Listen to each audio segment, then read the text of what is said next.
My name is Andrew Suklis. I'm a musician. That's my passion. Just on the street, you like come here in Manitou and just play for people? Well, I started playing hitchhiking, but just playing on the street around the country, man. I've been all up and down the West Coast. I've been on Florida, the A1A in Florida. I hitchhiked to Florida, played music. But yeah, I ended up here because the place is beautiful. You know what I mean? How long have you been hitchhiking?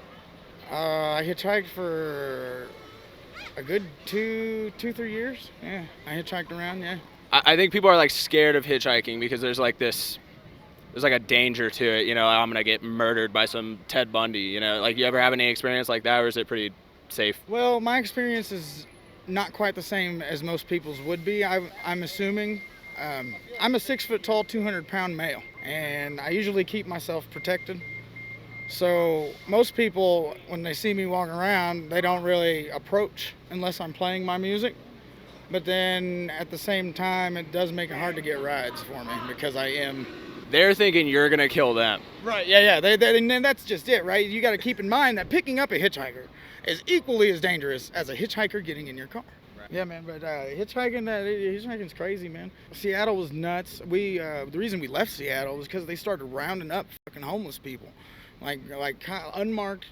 I was assuming we're police. I don't know who else can show up in unmarked vehicles wearing body armor with assault weapons, rounding up people in masses and putting them in the back of vehicles. Who knows where they went? Maybe they were just being nice and helping them find a place to go. And, that's me being a wishful thinker. You hope, man. But you know how America goes. Do you do any drugs? Do I? Allegedly. I've done a lot of experimenting in my days. Nowadays I'm California sober. I have relapsed recently because this last week's been rough on me, but I don't know. I'm not guilty about the relapse this time around, so I almost don't even consider it that because I'm not guilty about it. Yeah. I was sad, and I wanted to not be sad because I know life is balanced, and eventually the depression will pass. And once the mourning, because there's the grieving process, right? Have you ever been like really sad before? Yeah. So there's the stages, right? Right. You cry, and then you try to get it back, right? And then you're mad because you can't get it back. Now you're angry, right? And then you let go finally, in the end. What's your best method you found to, like, when you're in that state, you're depressed or you're angry? Like, what do you do to help yourself? Well, personally, I always go to my guitar first, and then my buddy Morty. I have little friends. I keep pet rats. George, get up on this. Yeah, this is Morticia. I've been taking care of rats for a couple years now. Yeah, this is Morticia. She's super sweet. Rats are so smart, man, and they're the best little companions because they'll get about as smart as like a 12, 13-year-old child, whereas like your dog will get about as smart as a 6 to 8-year-old child. And they're smaller. You don't got to buy feed. You just feed it whatever you eat. But having the companion, whatever your companion is, whether it be a person or an animal or a tree or the inanimate duck, whatever you decide, to lean on and talk to. I am you, you are me, we are the universe. You know what I mean? So even if it's listening, the universe is, or you are listening, because you are the universe. Yeah, Morticia just like chills in your bag. Oh yeah, she free range, man. I mean, she don't ever want to go nowhere. I provide her food, I provide her water, I give her shelter, warmth when it's cold, companionship when she's alone, when she has no reason to go anywhere. Right? That is so fucking cool, bro. I guess I just didn't know that about rats. They can be like dogs, where they'll like be loyal to you and like just hang out. More intelligent than a dog, better than a dog, personally, I think, because there's the companionship, but there's also the independence, right? They also wants to be alone, whereas the dog right, exactly. The dog needs you. The rat could go on without you if it really wanted to. That's fucking cool. So the rat is making a choice, whereas the dog is surviving.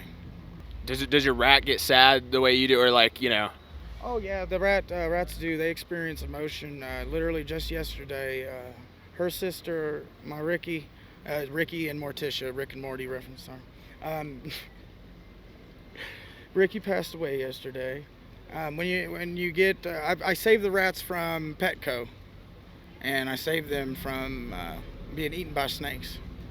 And so I give them a life that they don't you get to experience, you know. They usually just they're born, and then within the first 6 months of their life, they are fed to a snake, and they're gone. We do it every day. I shower with them, and it's a daily routine. I treat them just like people. You know, every day we wake up, we go to the bathroom, right? I set them in the sink, they go potty. I get in the shower, they get in the shower with me, right? They see me at first, they freak out because like natural instinct for the rat, there's the size of my hand, so they instantly want to go for high ground, right? Because if not, they'll drown. So with that being said, they start freaking out at first.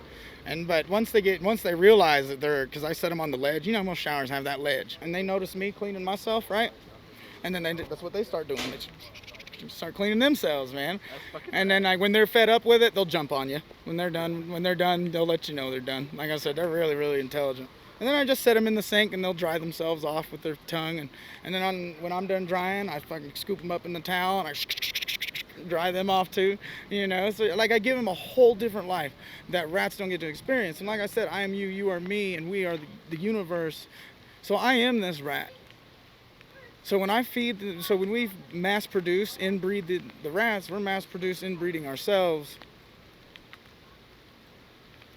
So I don't know. I just figure that they deserve a better existence, man, because these motherfuckers would talk to you if they had vocal cords. Yeah. Me and this motherfucker will sit here and go back and forth for hours, man. I'm sitting there playing Apex Legends at the house, man, and this rat will be on my shoulder encouraging me to get a 20 bomb. Hey, how are you, Joe? And then, they're like I said, man, they're stupid fucking intelligent, man, and people don't give things enough credit. You doing okay, Cameraman George? Cameraman George he's on currently. He's sitting in the rain for us. You know, he really puts it down for the show. You know, I didn't expect to show up and get them all wet, but give it up for Cameraman George.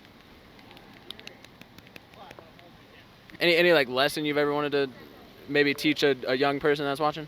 A lesson for a young person who's watching. Well, you know, it would be enjoy being a child. Like, grow up during your childhood. You know, and that doesn't mean like grow up fast. Like grow up right now. You got to be an adult. And that means like enjoy it, man. Slow down. Be a kid. If your parents fighting, fuck that bullshit. You know, that's their life, man. Eventually you're gonna grow up. You're gonna move out, and that's not gonna be your life. And that's not.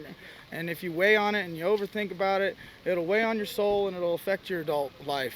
And you still, your brain, your body will be matured, but mentally you won't be, and you won't even understand that you're not, because you look at yourself and you're in a grown body, but you'll still be doing the same things you'll be doing that you were doing in high school. What were you doing in high school? Well, I wasn't hitchhiking.